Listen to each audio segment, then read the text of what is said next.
Welcome to another episode of the Black to Business podcast, and happy Black History Month. I'm that person that says it's Black History Month every day. But anywho, I'm your host, Monique T. Marshall, and I'm excited for today's episode. I know I say that about every episode, but I'm truly excited about this one because I feel it's the perfect way to start the celebration of Black History Month and to celebrate Black businesses in general. So let me just say, when I have multiple people reaching out to me like, have you heard of this person, this business, and it's the same business, I know I have to have a chief chat with that business owner. So I'm excited about today's guest because I have truly lost count of how many times people have suggested me highlighting this business. And I'll say, I've been on it, episode coming soon. So it was kind of hard for me to wait until February 1st to launch this episode, but I thought it's only right and I did it. Today's Chief Chat is with Mandy Bowman of Official Black Wall Street, which is a digital platform and database created to give Black-owned businesses, Black entrepreneurs, and aspiring entrepreneurs a place to shine. Mandy and her team recently launched a highly anticipated app version of Official Black Wall Street to help people find and support online-based and brick-and-mortar Black-owned businesses. And y'all, it is everything. I'll say I had it the first day it launched and I'm loving it. I live in Brooklyn, New York, where there are Black businesses everywhere. But with the nearby feature, I find myself discovering even more places when I'm driving. So that is definitely a plus. So I'm getting excited. But in today's episode, we are discussing recycling money in the Black community. Yes. And we're also discussing the power of focusing on the Black consumer and audience. So quick story. I remember when I first started Black to Business, there was someone who mentioned that there was no money in creating a business around Black entrepreneurship or finding Black-owned businesses. And I thought, this is sad. That person is wrong. And to be transparent, there are many people who feel that way and they're wrong too. And today's guest is a true example of how wrong those people are. So I'm excited to even discuss that. And we also talked about using social media to grow your business and building a team of people who are passionate and reliable, because that is important when you are following through with your mission and your vision. And we even touched on mental health. So let's get into it. So Mandy, thank you so much for being on the show today. I'm so happy to have you here. I've been a fan of Official Black Wall Street since the beginning, and I have the app and I get all the notifications. I'm telling everyone about it. So thank you so much for creating something that's so needed. Oh, thank you. Thank you so much for having me on the show. I love it when I get that feedback from people. Yes. So we prepared some great content for the day. But before we get started, Mandy, I wanted you to tell the listeners who don't know about you a little bit about your story, how you got where you are today with Official Black Wall Street, and what is it that you do in your business? Mm-hmm. Yeah. So I went to school for entrepreneurship and global business management. But once I graduated, I knew I wanted to work in the music industry and also be an entrepreneur. So I did that. I had various jobs in social media and digital marketing at Atlantic Records and then Complex Magazine and then Essence Magazine. While I was at my first job, right after I graduated college, I read this book about the Tulsa Race Riot. And that's what really inspired me to move forward with creating a directory or just a list of Black-owned businesses. I didn't really see it as a business back then, but it kind of just grew into one. And I am the founder and CEO of Official Black Wall Street. Since we're still in that startup phase, I do a little bit of everything from strategizing to helping verify businesses. Literally, I feel like when you first start a business, you are like on the ground doing a little bit of everything. Definitely. So if you could just talk a little bit about what Official Black Wall Street is and you talked about why you started, but how do you think it goes about solving the problem? Yeah, so Official Black Wall Street is basically a digital platform and directory of Black-owned businesses. So we have we have a platform where you can go on and you can find Black-owned businesses all around the country. We have a few in countries around the world as well. And you can search via category, keyword, location. We have a lot of location-based features as well to find businesses near you. And I really wanted to use a tool to bring more money back into our communities and be able to recycle our dollars. And so, when I first started it, I had read about the Black Wall Street in Tulsa, Oklahoma, and I was really inspired by just how dope and how prosperous this community was. Like they were killing it. And I had never seen that or experienced that in that, at that height before. And I was from a predominantly Black neighborhood in Brooklyn. And I had seen a lot of the Black-owned businesses there kind of have to shut down because of gentrification. And so I was really inspired to just go out and support as many Black-owned businesses as possible after reading that. And so I created this because at first it was just a list for myself. And then I found so many really great businesses that I was like, oh, I might as well just share this. And my hope is that this will eliminate the excuse from people when it's like, oh, well, I don't know of any Black-owned businesses that I can support. Or, oh, Black-owned businesses, the quality isn't as great or whatever. There are a number of excuses. But it's like, okay, now you have a platform where we're listing everything out for you. These are amazing businesses. Here are the reviews. There's no excuse anymore when it comes to supporting our own. Definitely. And you mentioned great points, like making it easily accessible for people. Like I mentioned before, I personally downloaded the app when you all launched it. And I will say that when I'm riding my normal route, I go on this route every day and I'm like, oh my God, there's a business there. And it just alerts me on time, which is so amazing. And what you guys have done with it is just so amazing. It's very easy to navigate, which is a plus. You're welcome. And the point that you just mentioned, also the fact that a lot of people, make the excuse they can't find businesses. I literally just got into it with a friend this weekend about that because they literally tried 2 Black hair salons. And from that, they wanted to say, I don't support Black hair salons. Oh, one of those. Yes.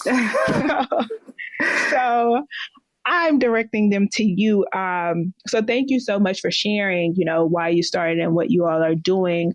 I think it's important for the audience. Now, the topic that we want to get more so into today is the power of Black businesses. And I think a part of that is talking about how to get started. Like, so from your personal experience, how did you start? Like the resources, the team, what was that initial setup like for you?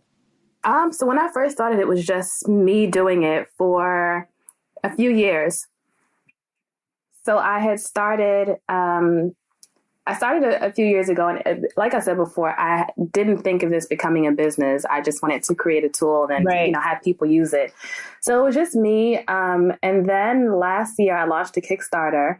And that was probably the most stressful thing I had ever done in my life.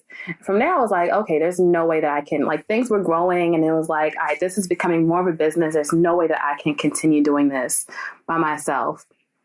And so I started to kind of assemble a team. And so now I have someone who helps out with a business exec who works with the different businesses and, tells them about our services and also helps us verify. I have someone who works on strategy and finance and someone who works with our different reps and someone who works on social media. Because I tried, but you can't do it all on your own. It's way too much. Definitely. And going back, you mentioned in the beginning, the first few years you started on your own, which I think a lot of Black businesses, initially, that's how it is, access to resources. Do you feel that there were some things that you could have done differently in the beginning, or do you feel like, you did the right steps? Things that I could have done differently in the beginning. I would say spending money, being very careful about what you spend money on, and making sure you're spending money only on things that are absolutely necessary. I remember I bought a domain for way too much money. And it was just like, all right, well, that wasn't even, something that was necessary at this point in time. I would also say that finding a great team or great help is like it takes a very long time. So if I could go back in time, I would probably, one thing I would do is I would have been more open to asking for help, especially earlier on. I think that would have helped a lot, and that would have pushed us forward a lot sooner. You hear that, Black to Business audience? Don't be afraid to ask for help. I think that's important as well. So one of the things, like we mentioned before, is that, I don't support Black businesses because they aren't that good, or, there isn't, even for business owners, focusing on the Black consumer isn't the top priority for some, not all. So what are your thoughts on, people who say you won't make money by focusing on the Black businesses and consumers? I say that that's completely wrong. We've seen a lot of big brands, bend over backwards in order to, like, there are major corporations that have whole divisions that are set out just to try and market to us.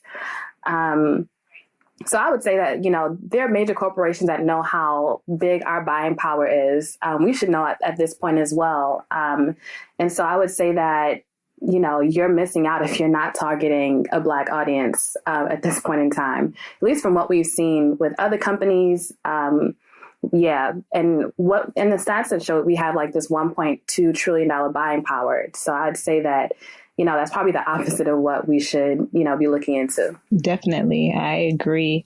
And what are some of if you could share some of the tips or the proven ways that you've been able to build a profitable business, cater to the Black community? And if so, could you give some tested strategies that you've done? Yeah, I would say the biggest thing that helps me is social media.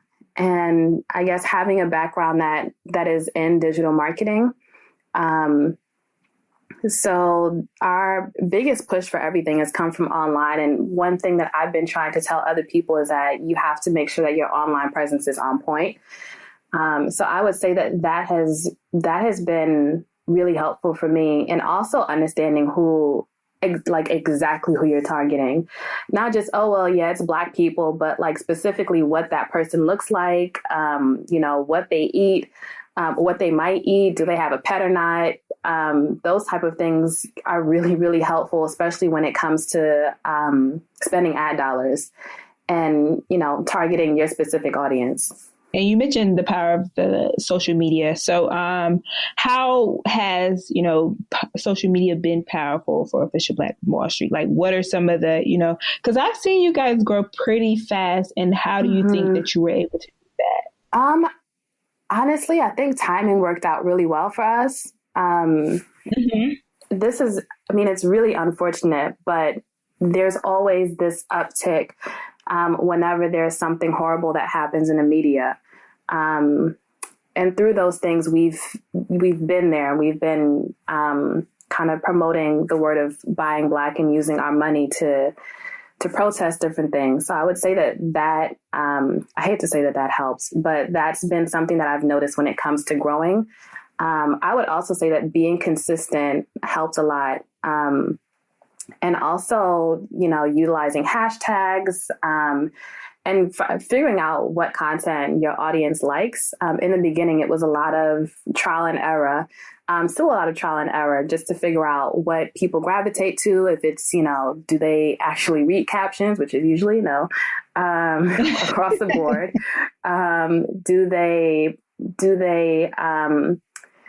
Do they gravitate towards images that have popping colors or things that are a little bit more muted? Things like that are very important when it comes to figuring out what your audience likes. And also influencer marketing is really great as well. I would say that helped me a lot when it came to my Kickstarter. Definitely. Yes. And you've been able to do, like I said, a lot. And I'm sure, in the beginning, like you mentioned, that it was a lot for you, you were just doing it by yourself. I know from personal experience and to talking to my friends that sometimes it becomes hard, but you also, it's important for us to remember why we started.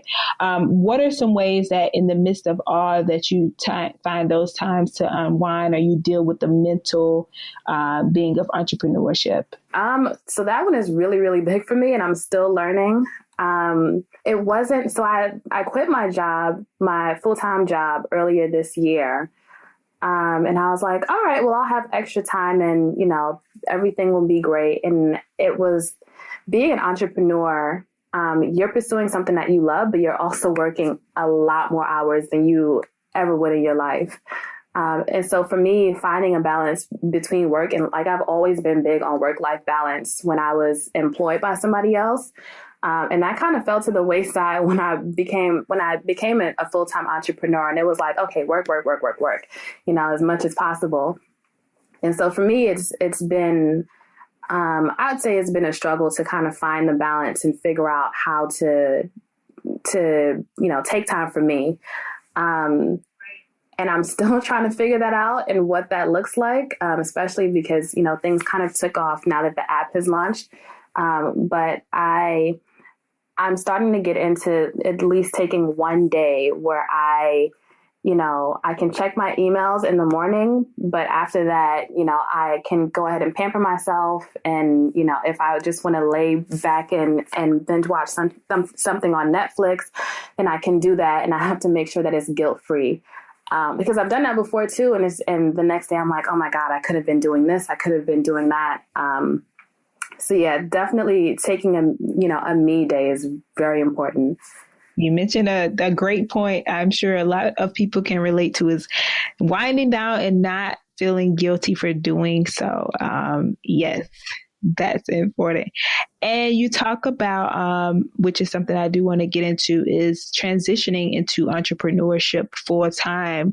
How was that for you? Like the preparation and, making sure that official Black Wall Street was to a certain point before you took that leap? In terms of preparation, it was more of, for me, the biggest thing was, I guess, mentally preparing for it. I had battled with myself, and it was something that I wanted to do for such a long period of time, but leaving that safety net is so hard. So I live in New York. So one thing I made sure that I did was that I moved back home because rent is at least an arm here. And I wanted to make sure that I could move that money into my business and not have to continue, giving out limbs to my landlord. So that was one thing that I did. And also making sure that I had savings. And I had begun saving years before I had made that leap. And that is something that definitely helped me as well. And also having the Kickstarter for the app. But I would say that the mental preparation for it was definitely, that was probably the biggest thing that held me back. And it definitely took a couple of months for me to actually gain the confidence to make the leap. Definitely. And another thing is the fact that, you've been able to do so, on the fact that, you cater towards the Black audience, which I think is very important for people to recognize that you've been able to have a successful business, transition into entrepreneurship full time. And I think that's amazing. So kudos to you for that. And being an example. Thank you. You're welcome. And, just if you could share some of the mistakes that you see people, well, one, I want to go back. So say for my audience, they're that person listening, they have focused on this certain niche, but they are afraid, to take that leap, or they want to be like Mandy and just go for it. What are some advice or tips that you can give them to, to just do it, or, making sure that they're there? In terms of starting their own business or targeting a specific audience? Well, yes, targeting, I would say more so the Black consumer and a specific audience. Oh, got it. So I would say the best thing to do is to think about who you're trying to target. So one exercise that I've done recently is sitting down and literally, writing exactly what my person looks like or what the ideal official Black Wall Street consumer looks like. If it's a business owner, are they millennial? Are they, mom and pop shops? Things like, I feel like, narrowing it down as much as possible to the point where you can create a person out of all of the different qualities that you're listing is the best way to go about it. And then testing after that.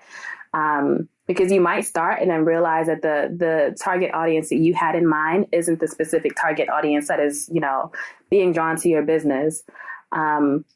Being an entrepreneur, I've learned, is like a series of just trial and error over and over and over again. So I would say to narrow it down as much as possible. And then, be open to changing things and testing and changing again, and then testing and changing again. Definitely. So were there any points or pivots that you can think of that you had to make within your business? Are there any changes I've had to make? I would definitely with the app. We've gotten a lot of really great feedback in terms of things that people, would want to change or things that, they would want to be different within the app. So I literally have a whole list of different things that we want to do differently. When it comes to our next update, I'm trying to think of an example. For example, we have a nearby page where you're able to see, the businesses around you. And, someone suggested having like a search bar there where you can also search and see, specific businesses in different categories. So different things like that, just getting feedback from people and learning, what we should do next and what our consumer actually wants to see. And Mandy, are there any favorite tools you say that you've used to stay on top of your business, whether it be from operations, testing, relationships, or money management? I would say, so Asana has been really, really helpful, extremely helpful. I use it all the time. This isn't really an actual tool, but I use lists for everything. For me, being organized is very important, especially when you have so many balls, when you're juggling so many balls. And so I will write a list and, map out my day to a T. And that really, really helps me. I also have, I forgot exactly what it's called, but it's, hold on, a passion planner. Oh my God, I have that too. I love it so much. Yes, I do. When I ordered it, I was watching and I was like, okay, when is it going to get here? I could not wait to get it. I love it. I love it so much. So I would say those three things have been really, really helpful. Yes, definitely. And you, I encourage the passion planner. That was a thing. And I think it's definitely an investment, but it's well worth it. So yes, I think that's a great thing you mentioned some great things the organization, the management of your time. And these are some of the questions that I think is important for people to know is there any moments where you feel like it was important for you to take ownership of your time? Did you feel like, you were being pulled in multiple directions, and how did you deal with that? Learning to say no. I would say,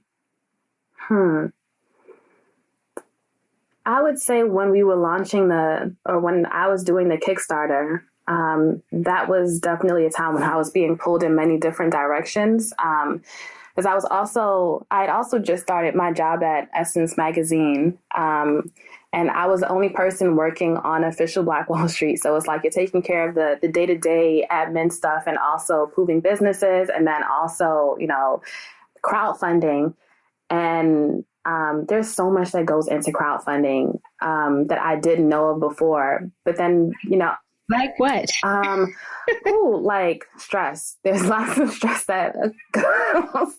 No, it's one of those things that you really have to plan for in advance. And I was like, oh, we have a large following, and at that time we had over 100,000 followers. And I was like, oh, okay, well, it should be easy for us to raise $30,000. But when it comes to marketing and when it comes to, outreach, you really have to be on top of it, especially when it's all or nothing. So I learned a lot, in terms of like what type of marketing works. And I realized during that time that I was just, my biggest lesson was that I was talking to the same people. Cause I was doing a lot of my marketing on social media, and I was like, okay, we have a big following, so this should be easy. Well, not easy. I knew it would be rough, but I was like, okay, we have this following, so, it should come. And I realized that I was just yelling to the same people. And I needed to step outside of my network and reach other people who might not be following us, or be on our newsletter. And so that was probably the biggest lesson. Yeah, but during that time, I also had a lot of friends who were like, I just started at Essence, and, I wanted to go to different events and stuff. And that was when I realized that I have to be extremely selective when it comes to, going to events and managing my time. Yeah, so that was a big lesson for me then. I think that is key. And even, then I hear, a lot of entrepreneurs discuss the same things, and it's great because, you're able to share those points with our audience who are considering, doing crowdfunding and things like that. So I'm sure that they'll take some points from this conversation. But also you mentioned that a while you were doing it by yourself, and then you had a team. So what was it like? Did you have how was it, going from a solo to managing a team and dealing with, this being your first time, making sure that you're the right leader and all of those things? Like, how was that for you? For me, it was definitely a learning experience. I've had people, I feel like when you're developing your very first team, the vibe that you get from people is very important, and making sure that all the personalities kind of mesh in some way, and everyone is bringing something different to the table. So I would say it definitely took a while, but the biggest thing for me was I wanted people on my team who were just extremely passionate about, official Black Wall Street, especially starting off when it's just like, I can't really pay y'all. So a lot of the people most of the people who are on my team are people who reached out to me and were just like, hey, I love what you're doing. I want to help out in any way possible. Like, how can I be a part of this? And I love it when that happens. 'Cause then that person is passionate about it. Yeah. So that's how that worked out. That's amazing. So, we got to stay there for a second. So talking about, the power of Black businesses, and we have to be honest, because, some people, they don't have the resources to pay, or they aren't at that level. But they do want those quality people. So what advice would you say it is? I know you said that most of the people came to you, but how did you know, everyone who wants to help, what are some things that people should be looking at? And if they aren't able to pay people, like, what are some ways that, they can incentivize other ways? I would say something I looked into was, one, of course, how passionate they were, and two, how reliable they were. Because I've also had some people reach out and be like, oh my God, I want to help out. And then after 2 months, they just kind of, fell to the wayside, or you didn't really hear from them as much. So I would say one thing that really helped is having trial periods where it's like you at least get to see how the vibes are and how passionate they really are about it for a specific amount of time. And then after that period of time, you get to decide, okay, well, it doesn't really, it's not completely there. It's not as there as it was before. So that, and being dependable is extremely important to me. Like I always tell people, I'm not a micromanager, especially yes, girl, being on the other side and working with someone who is a micromanager made me almost lose my mind. So I was like, I'm not doing that. I already have too much on my plate for me to follow up with you for every little thing. So yes. Thank you. So being able to work with people where it's just like, okay, so this is what, this is your description, go crazy with it. And they're the ones who, reach out to me and, okay, so here's what I've done. Here's what I'm thinking. Oh my God, I love that so much. So that's something I always look for. If I haven't reached out in a while, if they're the ones who are reaching out to say, hey, I just had this amazing idea. What do you think? Or, hey, I was working on this and noticed that, we could possibly do this to optimize. Things like that are,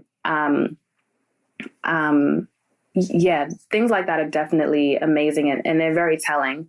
There was another thing that you said, to incentivize people.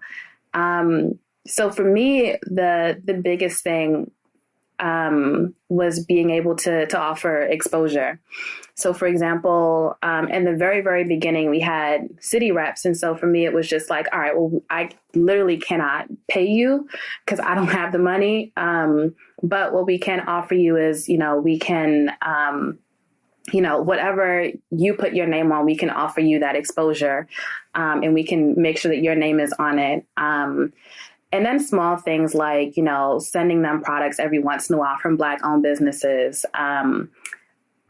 or taking them out for lunch or for brunch and things like that. I feel like there are small things that you can do just to show that, you appreciate what they're doing, even if you don't have a lot. And I this is so good because, I want to insert, a lot of things that you said, I too, have thought to be true, and they have proven to be true.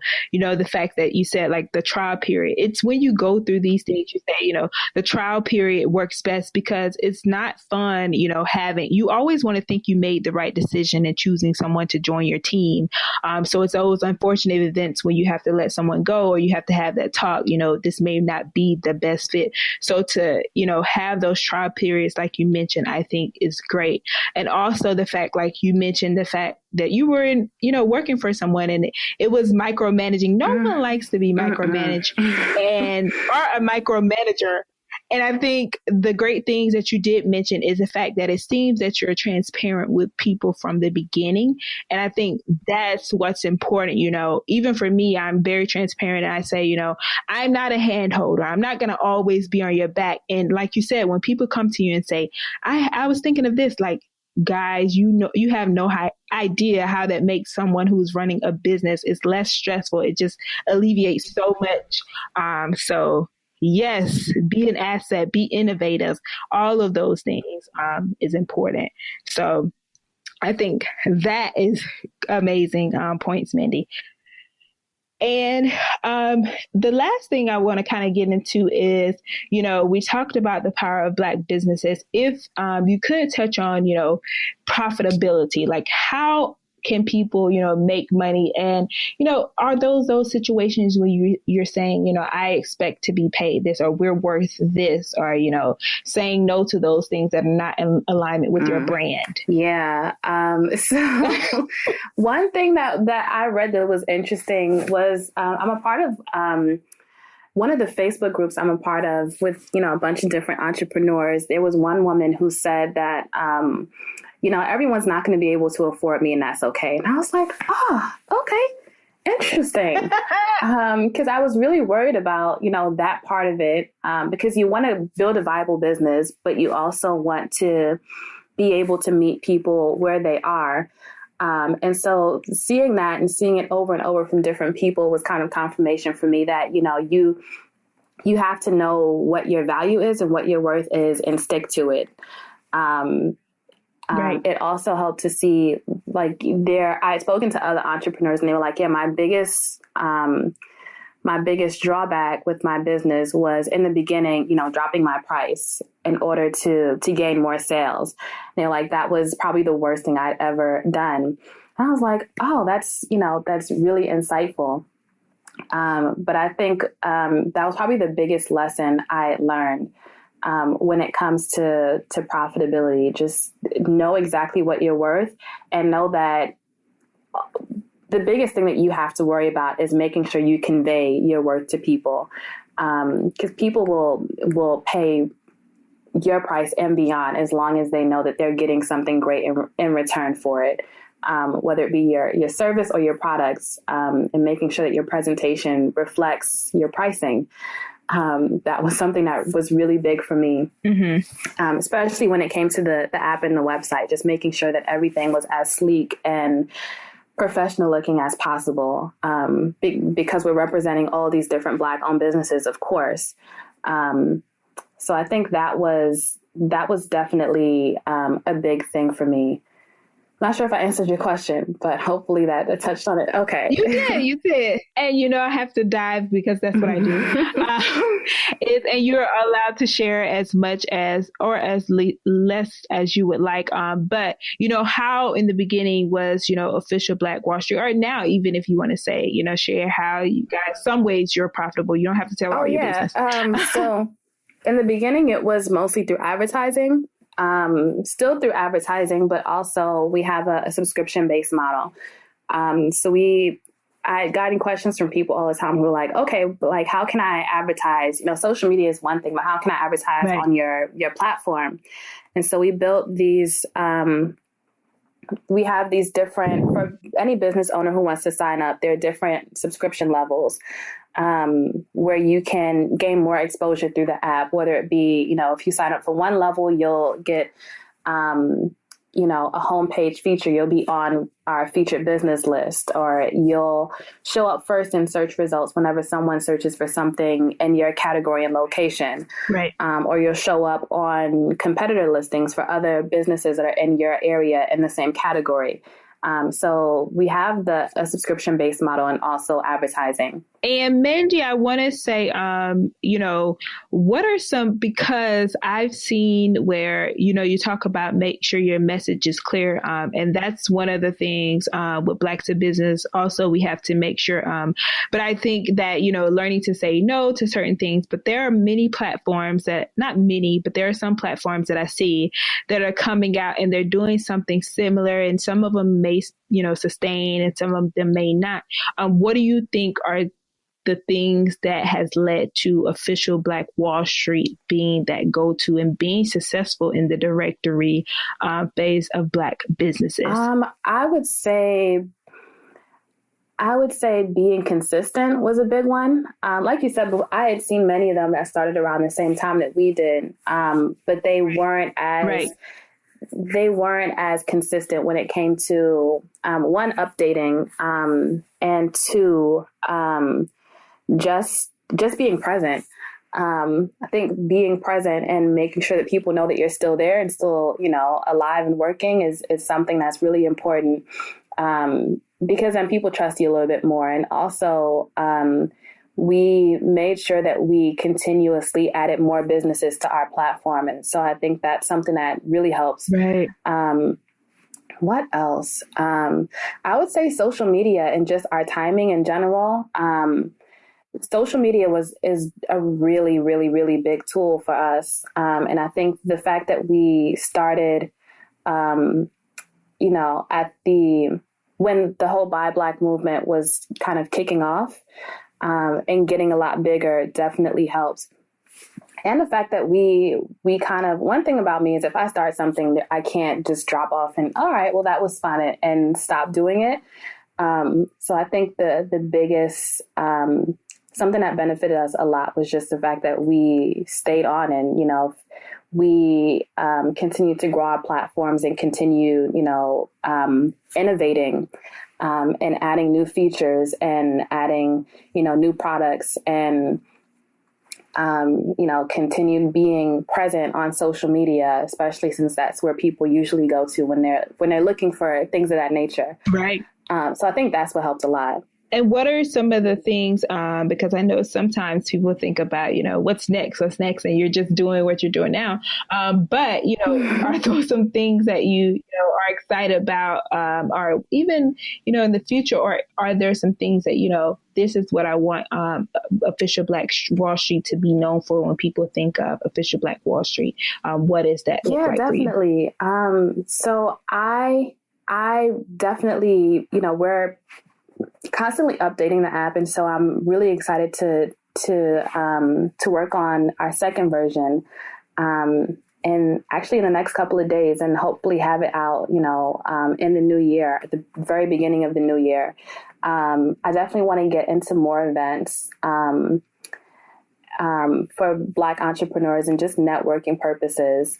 For official Black Wall Street, I guess I really see it becoming a household name for Black millennials when it comes to Black businesses, or finding Black businesses and supporting our own, and just recycling the dollar back in our community.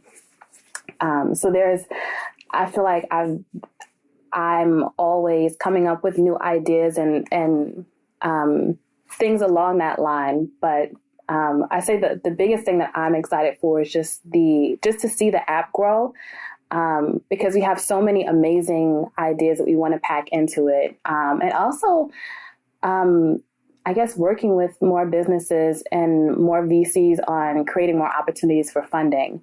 Because that's a big one in our community. Yes, that is true. Has official Black Wall Street gotten any funding? No, we haven't. So for me, I really wanted the app to be our MVP, and then start seeking, Black VCs to see if there was any interest on that end.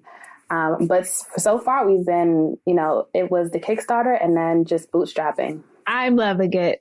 Guys, this is proof there is money in the Black community. And if someone says there isn't, I give you permission to do whatever you want to. They're lying. Yes, they're lying. But, Mandy and official Black Wall Street is, proof. And there are many greats like Dr. Claude Anderson that I look up to, and, kind of saying the same thing. It's, like you said, the MVP, the minimal viable product, you've been able to build something so successful off a MVP, which I think is phenomenal, and just continue to be an inspiration, of course. And you have to tell the people, one question I have to ask is, I know it hasn't been easy. So I have to ask, like, what's the, one of the most memorable or the latest things that you failed at, and how did you deal with that? Oh, that's a good one. I would say, the development process was like a headache times 10, in so many ways. So the original quote for it was supposed to be like around 25,000 or so. And so after the Kickstarter and, they took their slice of it, we came right at that number. Wow. But then the quote got larger and larger and larger and larger, especially because it's so complex and we're connecting it with our web platform. And so I learned with technology, you can't really, your plan does not matter when it comes to technology. So I really wanted it to be, like, we've had a number of different launch dates that have had to be pushed back, starting from April, May, June. Starting from June, and it came out in October. So that was definitely something that I saw as, a huge challenge. And then just making up the rest of the development money. Like, apps are expensive. I had no idea that these things, girl, like, I thought when I had begun and was looking for quotes, I thought that it would be like, 5,000, 10,000 at most. Oh no. So that was definitely something, how I dealt with it, because they were things that were out of my control. That was really hard for me. So for me, this summer especially was really big on, trying to center myself and being more positive and connecting more with my spirituality. And so that's been like meditating, positive affirmations, things of that nature have been so helpful for me, especially this summer, because it was definitely a rough one. And I have to say this, I've met Mandy a couple of times. We've seen each other at events and things like that. Such a beautiful spirit, really. Oh, thank you. You're welcome. And one of the things I do, I notice is you talked about, like, you want to be at the events and things like that. But one of the things I've noticed is you remind me of, and it's important for our audience to hear, is that person that's really someone that's doing the work, isn't always on the scene, but is really behind the scenes in some ways, grinding it out. And how do you think, how do you do that? Like, you've built this massive platform, but, you're not always out there in everything. How do you do it? So the thing about me too is that I call myself like an outgoing introvert. So like being at a ton of events is draining for me. So I always have to make sure that if I'm going to an event, there has to be like a direct benefit. I spoke to another entrepreneur who was and this guy is extremely successful, and he told me that he had been to maybe 3 events in the past 2 years, and that was it for him. Wow. Yeah. That's it. No more things for me. Yeah. And I know that even for myself, I had been to events that, I didn't really, if the networking isn't there, and if there isn't a piece of information that I'm going there for, then I know that it's not worth it for me because time is of the essence, especially when you're an entrepreneur and every little second counts. But for me, I would say that, I guess just doing the work behind the scenes, and, your work will translate to others in that way. And making sure that you have a story, and that you make sure you convey that story as well to other people and to press and to media. So I would say that was a big thing for me. And you talked a little bit about spirituality, meditation, and affirmations and things like that. And if you could just, give entrepreneurs advice on, staying grounded, but also, the people that they surround themselves with and all of those. Oh my Talk goodness. to the people. My biggest lesson, or I learned a lot of lessons this year. I'll say one of my biggest lessons was to make sure that everyone in your circle is in a positive space as well. So I've had people that I've worked with who just complain all the time. And if you are around a complainer, like, you will notice that you'll start to feel their energy will start to rub off on you. Yes. So I love being around people. I mean, it's great to vent, but I love being around people who can vent and then be like, all right, well, all right, this is my solution, or what I'm trying to do to fix this. So I've realized that making sure that, everyone around you has the type of energy that you want to reflect on others as well. And just doing some spring cleaning when it comes to people who, getting criticism from friends is great. And I love it when my friends are like, hey, have you thought about doing this? But there are also people who give you criticism, but it's not from the best place. And it's more from a negative standpoint. And I feel like you can always tell the difference. Yes. And you can always sense it. Yeah. Usually question it a lot. I'm like, oh, I'm not really sure, where that person is coming from. So I would say when you're an entrepreneur, you have to make sure that, there are so many things that are going to happen that's going to add stress into your life. So you have to make sure that your support system is not adding stress to you as well. So definitely, taking a look at your circle and those who are in it, and whether they add to you as a person or they take away, or, if you're around them, if you feel like your energy is just draining just from being with them and talking to them, then that should say a lot to you. I am the amen corner. That was a word. That was a word. Like, so many things. I'm sure I personally related to a lot of those things that you said, and I'm sure the audience can as well. So I'm definitely taking all of that advice. And it's a learning experience. Definitely. And I say, like, clean house frequently. It doesn't, I think a lot of people relate to the minute of years that you've known a person to, oh my God, I'm supposed to be loyal. But if that person is draining you, your sanity is more important. protect your space, people. I think, and it's so important, like you talked about before, like the mental things you deal with entrepreneurship. So on top of that, it's even more important for you to protect your space, the energy that you have around you.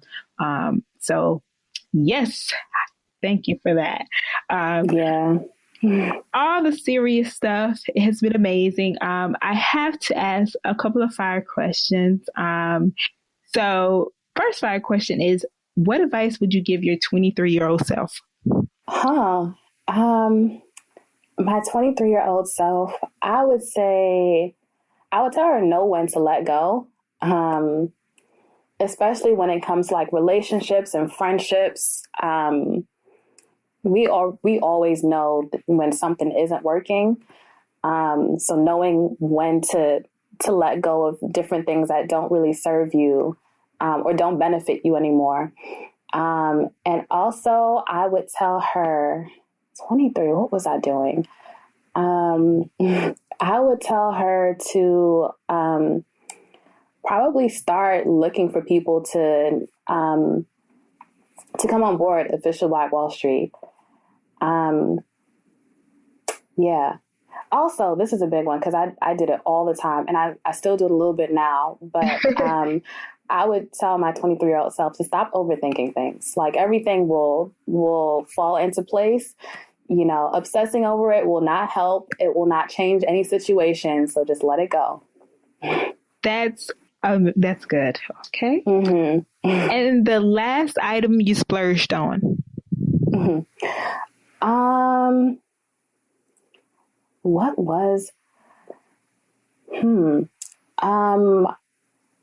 So over the summer, I bought this I don't even want to say how much it was, but I bought a domain for a lot of money.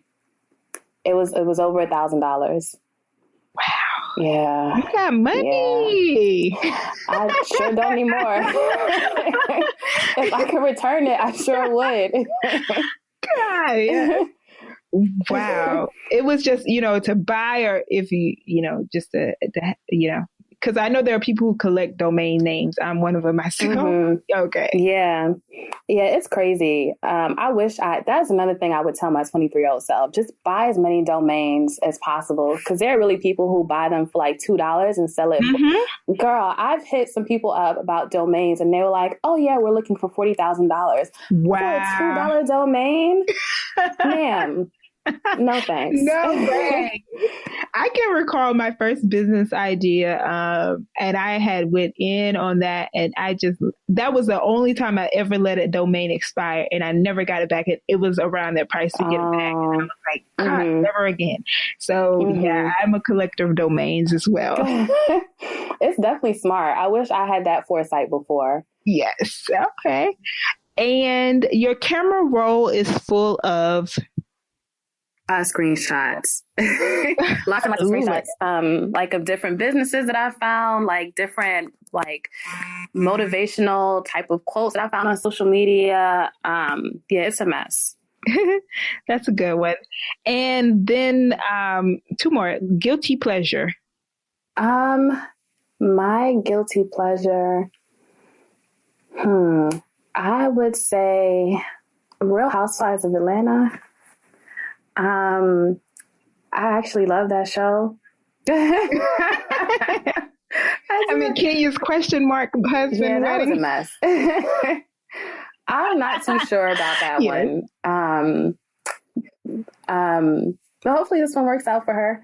But yeah, I love Real Housewives of Atlanta.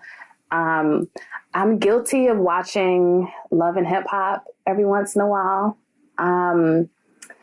I feel like I'm getting to the point where I'm over it though, because it's clear that it's scripted, and it really doesn't add any type of value. So yeah, those are my two guilty pleasures. Fair enough.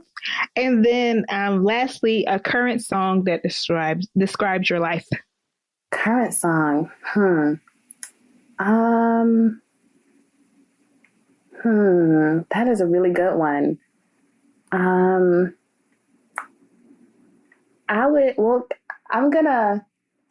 This isn't answering the specific question, but I I guess one thing, okay, I'm going to say New Level.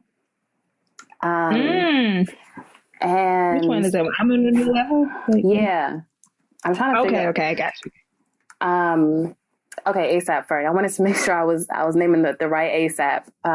But yeah, I would say New Level. Especially because that song motivates me so much. Writes it down, adds it to the playlist, and walks around like Mandy because I'll be on a new level. And you are on a new level. Like all of these things, people, she's on a new level. She's setting the tone. I'm out here trying. Continuously showing you are doing. Continuously showing that there is no excuse. And you have to tell the audience, how can they support you and, get in contact, support what Official Black Wall Street is doing. Definitely download the app. It's in the Google Play Store and in the Apple Store. You can just search for OBWS or Official Black Wall Street. And it's the orange one. You can also follow us on social media, Official Black Wall Street. And I'll leave with this. People, make excuses about, the way our economic situation is. And you have businesses like this, people who are actually taking the time to tell us the process, how it's going and the things that they're dealing with. So everybody can't do everything, but you can do something. If you don't want to start your business, at least support those who are taking the leap and starting theirs, like Mandy. So, as with everything, continue to push the culture forward, and you can follow us, everything at Black to Business. Email us at hello@blacktobusiness.com. Rate, subscribe, so we can continue to have amazing guests like Mandy on the show. And that's a wrap.